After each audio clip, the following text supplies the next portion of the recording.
దేవుని ప్రియులకు శుభములు. ఈ దినమందు దేవుని వాక్యాన్ని చదువుకుందాము. 16వ కీర్తన 7వ వాక్యాన్ని మనం చదువుకున్నప్పుడు, నాకు ఆలోచనకర్త అయిన యెహోవాను స్తుతించెదను. రాత్రి గడియలలో నా అంతరంద్రియము నాకు బోధించుచున్నది. ప్రియ దేవుని బిడ్డలారా, మనం ఏదైనా పని చేసేటప్పుడు ఎవరిదో ఒకరిది ఆలోచన అడుగుతాము. మరి ఆలోచన తీసుకొని మనం పని చేయడానికి అడుగులు ముందుకు వేస్తాము. కొన్ని సందర్భాలలో మన సొంత ఆలోచన ప్రకారంగా మనము కార్యాలు ప్రారంభిస్తాము. అలాంటి ఆలోచన ప్రకారంగా నడిపించబడినప్పుడు మనం ప్రారంభించిన కార్యము మనం బాధపడుతూ ఉంటాము. అయితే దేవుని వాక్యాన్ని మనం గమనించినప్పుడు, నాకు ఆలోచనకర్త అయిన యెహోవాను స్తుతించెదను అని ఈ భక్తుడు సెలవిస్తూ ఉన్నాడు. ప్రియ దేవుని బిడ్డలారా, మనకు ఆలోచనకర్తకి ఎవరు ఉండాలి?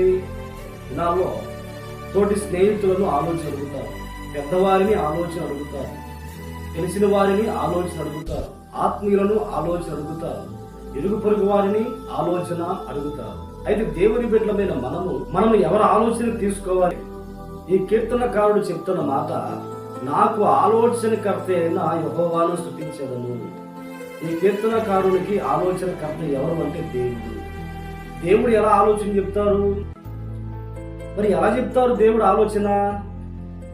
ఆయన పాదాల చెంత మోకరించి మనం ప్రార్థన చేసుకుంటూ ఉండగా ఆయన మనకు ఆలోచన చెప్తారు.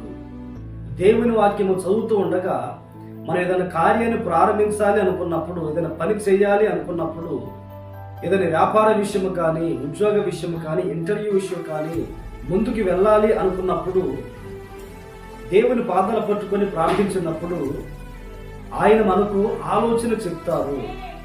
ఈ దినాల్లో సొంత ఆలోచన చేత నడిపించబడిన వారు ఆయా చోట్ల కొంతమంది వారు చేసే పనుల్లో విఫలమై బాధపడుతూ కన్యల మధ్యలో ఉన్నారు.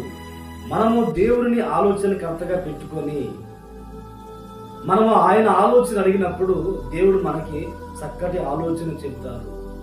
మనము నడవలసిన త్రోవలో ఆయన మనల్ని నడిపిస్తారు. ఏ మార్గం మేలు, ఏది క్షేమము, ఏది ఆశీర్వాదం అనేది దేవుడు తన ఆలోచన ప్రకారంగా మనకి తెలియపరుస్తారు. భక్తుడైన దావీదు గారు యుద్ధానికి వెళ్ళే ప్రతి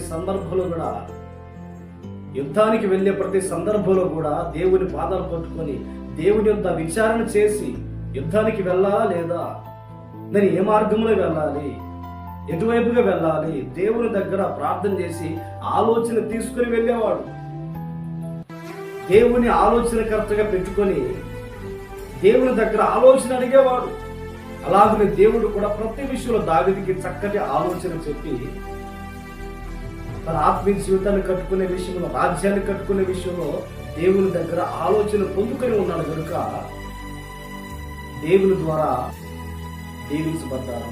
కనుక ఈ మాట్లాడుతున్న ప్రియ దేవుని బిడ్డలారా, మనం ఏదైనా పని ప్రారంభించాలి అంటే, మనం ఏదైనా వ్యాపారం ప్రారంభించాలి అంటే, మనం ఏదైనా ప్రయత్నం చేస్తున్నాము అంటే మనకు ఆలోచనకర్తగా దేవుని పెట్టుకొని ఆయన మనం అడగగలిగితే ఆయన మనకు ఆలోచన చెప్తారు.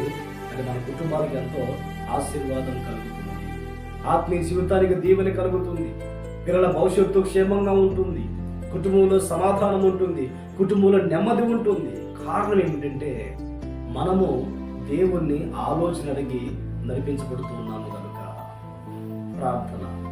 పరిశుద్ధుడా, ప్రేమాస్వరూపి, ఆశ్చర్యకరుడా, స్తోత్రులైనా ఇది మొదలుకొని మా బ్రతుకు దినములన్నిట మీ ఆలోచన ప్రకారంగా మిమ్ములను మేము ఆలోచనకర్తగా పెట్టుకొని మీ ఆలోచన ప్రకారంగా మేము నడిపించబడి మీ దేవుని పొందుకోవడానికి సహాయం అనుగ్రహించమని ప్రార్థిస్తున్నాము.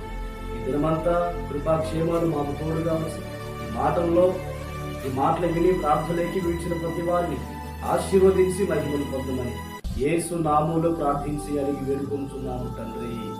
ఆమేన్, ఆమేన్. దేవుడు మిమ్మల్ని ఆశీర్వదించును గాక.